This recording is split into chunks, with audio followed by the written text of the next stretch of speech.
Bienvenue sur TCF Lab. Aujourd'hui, nous allons faire une simulation complète de l'expression orale tâche 3 du TCF Canada. Écoutez bien les consignes et entraînez-vous comme lors de l'examen officiel. Je vais vous proposer un sujet.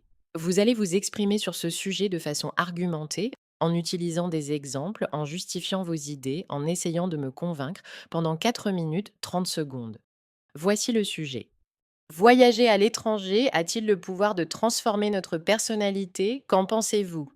Voyager à l'étranger, ce n'est pas seulement changer de décor ou prendre des photos pour les réseaux sociaux, c'est une expérience beaucoup plus profonde, capable de modifier notre manière de penser, de ressentir et même de nous comporter. En découvrant de nouveaux environnements, on se découvre aussi soi-même. Beaucoup de gens affirment qu'un voyage peut transformer une personne et je partage complètement cette idée.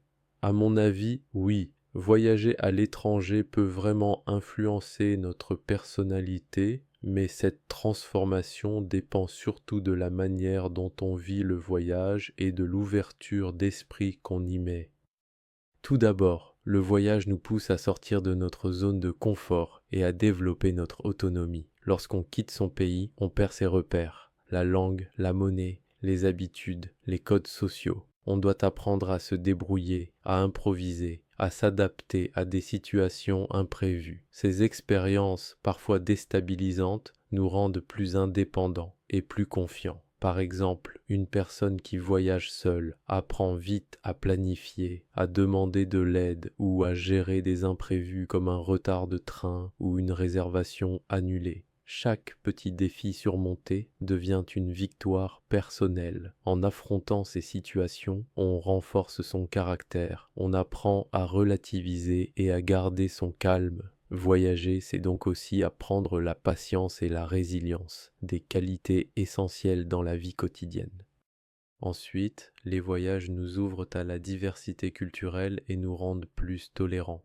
Lorsqu'on vit dans un seul pays, on a tendance à croire que nos façons de faire sont les plus normales. Mais dès qu'on découvre d'autres cultures, on comprend qu'il existe 1000 manières d'organiser la vie et de penser le monde. Par exemple, dans certaines cultures asiatiques, le respect du groupe est une priorité, tandis qu'en Amérique du Nord, c'est plutôt la liberté individuelle qui est valorisée.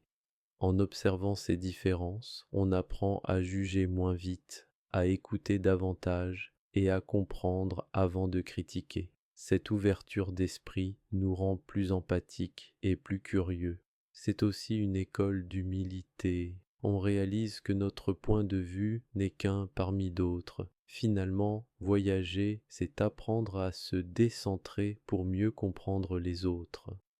Enfin, voyager change profondément notre regard sur nous-mêmes et sur nos priorités. Découvrir d'autres réalités, notamment dans des pays moins favorisés, fait réfléchir sur la chance que l'on a et sur ce qui est vraiment important. Beaucoup de voyageurs reviennent avec un sentiment de gratitude et une envie de simplifier leur vie. Certains décident même de changer de carrière, d'adopter un mode de vie plus durable ou de s'impliquer dans des causes sociales. Par exemple, après avoir passé du temps dans des villages ruraux d'Amérique du Sud, certaines personnes comprennent que le bonheur ne dépend pas du confort matériel, mais plutôt des liens humains et du rapport à la nature. En ce sens, le voyage ne transforme pas seulement notre manière de penser, mais aussi notre manière d'être.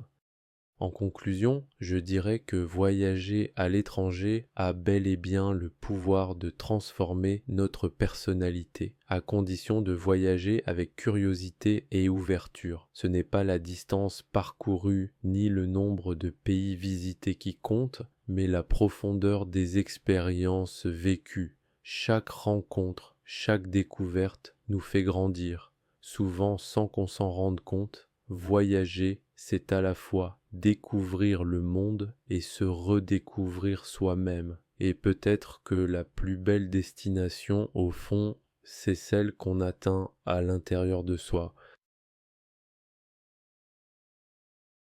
Abonne-toi pour plus de simulations et de conseils réels.